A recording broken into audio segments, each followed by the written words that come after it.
Sebelum lanjut, jangan lupa subscribe dulu channelnya, dan nyalakan lonceng notifikasi, agar tidak ketinggalan update video islami terbaru, dari channel Termometer Islam. Terima kasih sudah berkunjung, semoga sehat selalu. Assalamualaikum. Mantap. Begitu diuji di khutbah, Saya waktu baru masuk Islam 3 hari, khutbah saya begitu.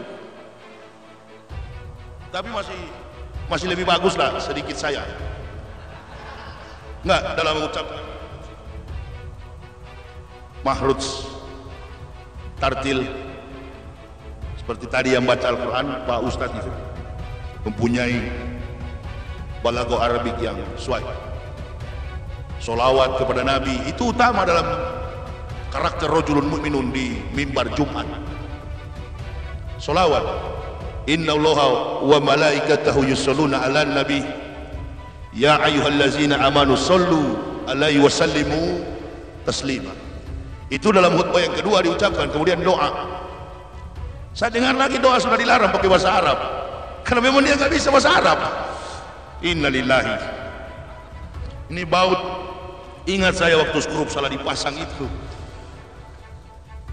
Nanti seperti apa? Ya kita ceramah gini-gini aja lah, sesuaikan dengan sound system. Ini apa doa yang di Garuda itu? Allah Bapa, kami berdoa ya Allah Bapa, pada hari kesakitan Pancasila ini, hari kesaktian. Ya saya jadi sakit juga bicara kalau begini. Berat sekali sound system ini, apa mic ini? Suaranya, para mic-nya berat, suaranya kacau. Itulah doa yang, padahal kita mayoritas Muslim. Biasa kalau ada acara di BUMN, BUMD, Pemda, pemerintah, Pemprov, kementerian, yang diundang Ustadz, Kiai, ulama Islam yang diundang. Tapi sekarang, nah itu pakai bahasa Indonesia yang berdoa kafir, doanya hanya sampai di pohon. Sedangkan orang Islam saja berdoa belum tentu didengar, apalagi kafirun. Allah Bapa, Allah Ma. Memangnya bapak lu? Bu, dengar nggak? Jadi kalau dia dengar bagus itu. Ibu, mana yang ibu suka? Gaji suami kita kecil tapi kita hidup damai, rukun, nggak berkelahi, atau gaji suami besar, ribut setiap saat? Kecil tapi rukun, nggak berkelahi, itulah yang diinginkan oleh para masyarakat luas. Tapi karena menutupi ketidaktahuan dalam kepimpinan, menutupi ketidakmampuan dalam solusi mengurus negara, maka yang diangkat adalah isu mayoritas, membawa-bawa enak sekali memang itu. Kalau tidak pakai itu nggak akan berhasil tuh, menutupi BPJS dinaikkan 100%. Nenek-nenek keluar dari rumah sakit gendong bayi cucunya tidak bernyawa. Kenapa? BPJS-nya ditolak, cucunya pulang tinggal nama, ambulans nggak bisa antar si bayi yang sudah mayat. Menutupi itu, Islam dibawa.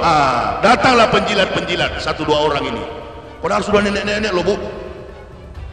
Bukannya sadar, minnal laila fatahajjat bihi, pada separuh malam sholat tahajud, perbanyak sunnah, wajib dijalankan sunnah Nabi, ditambah-tambahkan dalam menutupi kelemahan dalam wajib itu. Yang dipikirkan itu terus Islam dibawa-bawa, Islam dicubit-cubit. Makin kau cubit Islam, jangan pernah mimpi negara ini akan jadi baik. Apalagi sekarang ini kan, ulama-ulama ditekan satu persatu, bahkan ada yang dipenjara, ada yang ditangkap. Kenapa? Karena tidak boleh ngomong.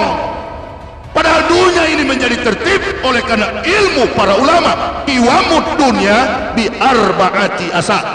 Belum ada pemerintah di dunia ini yang diangkat oleh Allah untuk mengurus manusia adalah nabi. Karena nabi itu imannya dan ilmunya kompleks, komplit, sempurna. Yang bahaya itu kalau nabi sudah jadi umaro, ulama sudah jadi umaro, umaro berubah jadi ulama. Indonesia ini begitu. Ulama jadi umaro, umaro jadi ulama. Ini bahaya. Akhirnya kocar kacir. Khutbah pun melintang-melintang sana sini. Yang dibawa adalah perasaan, dendam, asumsi, menekan satu sisi, mengangkat yang lain. Antum tidak sadar, antum agama Islam menghina-hina Allahu Akbar. Berarti ada yang bermain di belakang. Saya ini orang dari kafir, punya konsep di kafir dulu, hancurkan Islam pakai orang Islam. Makanya ibu, bapak, saudara-saudaraku, kita tidak dilarang bergaul dengan suku apa saja, masyarakat, budaya, adat apa saja, agama apa saja, tidak dilarang. Tetapi kita punya filter dalam pergaulan, tetap mempertahankan warok dan toharok dalam jiwa saya. Ada orang masuk Islam, anak muda bertanya sama saya, Ustaz, saya masuk Islam tapi saya masih tinggal dengan orang tua saya. Kau mahasiswa? Iya. Angkat kakimu dari rumah orang tuamu, pindah sekarang jadi marbot di masjid, jadi muazin. Setiap kali sholat dia azan. Orang tuanya kaya, tinggalkan ibu bapakmu, lebih baik pisah di dunia daripada kumpul di neraka.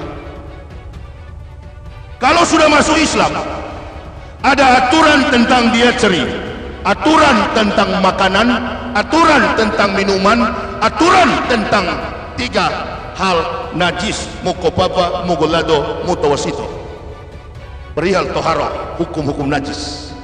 Keluar dari situ, baru kamu disabdakan memang betul-betul Islam.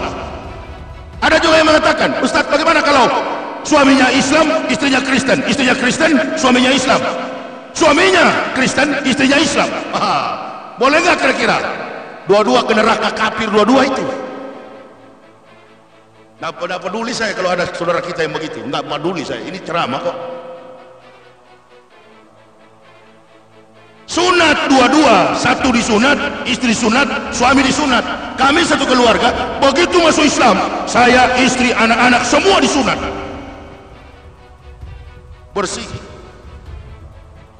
Jadi nanti aman ketika malaikat suruh buka celana di pelataran kiamat. Oh ya, sudah dilihat. Bagus. Itu saja. Tidak boleh ada saling di Pulau Jawa, di mana itu, di Salatiga. Begitu tiba Natal, semua kumpul di situ. Yang pakai jilbab makan di situ. Piring, gelas, semua peralatan memasak orang-orang kafir ternodah dengan makanan-makanan haram. Kau kumpul di situ. Bukan kami tidak tahu itu. Kami belajar Islam ini baru kami masuk Islam. Jangan diajar yang begitu kepada kami. Dalam Islam pun, jangankan soal makanan. Orang Islam laki-laki yang sudah berumur 40 tahun ke atas, kalau mau sholat wajib fardu, diharapkan jangan dulu pipis, tahan dulu, nanti setelah usai sholat barulah buang air kecil. Kenapa? Sedikit saja menetes air seni itu masih ada dalam celana kita, maka rasakanlah nanti siksa kubur. Sedetil itu Islam mengajarkan kesucian. Jadi nggak sembarang ada orang di Bandung, kok Pak Yaya masuk Islam? Terus terang Pak, saya mau kasih tahu, saya ini sudah lama dari kecil memang Islam. Islam itu banyak aturan.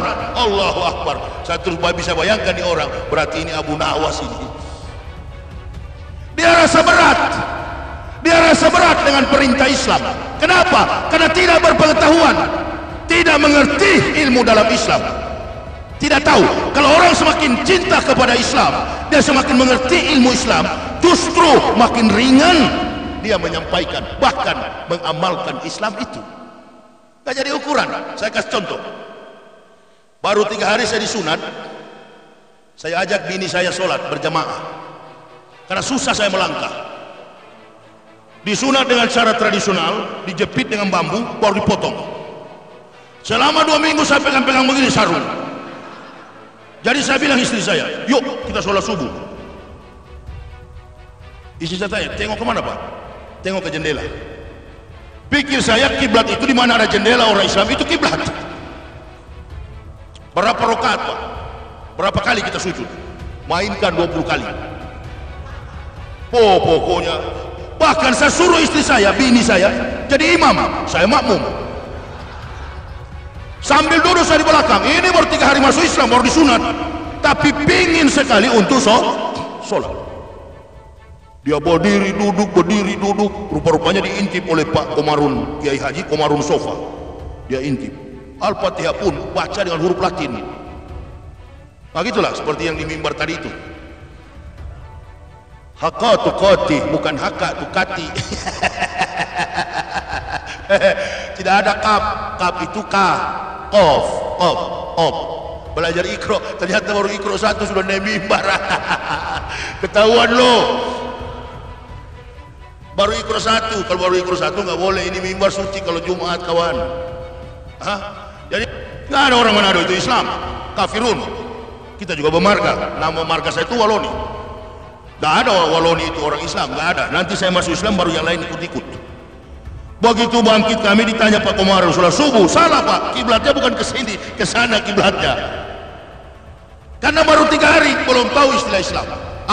Pertanyaannya sekarang kepada ibu bapak, apakah kami salah di hadapan Allah? Enggak, benar kami. Innamal a'malu, niat kami beribadah kepada Allah, tapi kami baru masuk Islam, masih ada garansi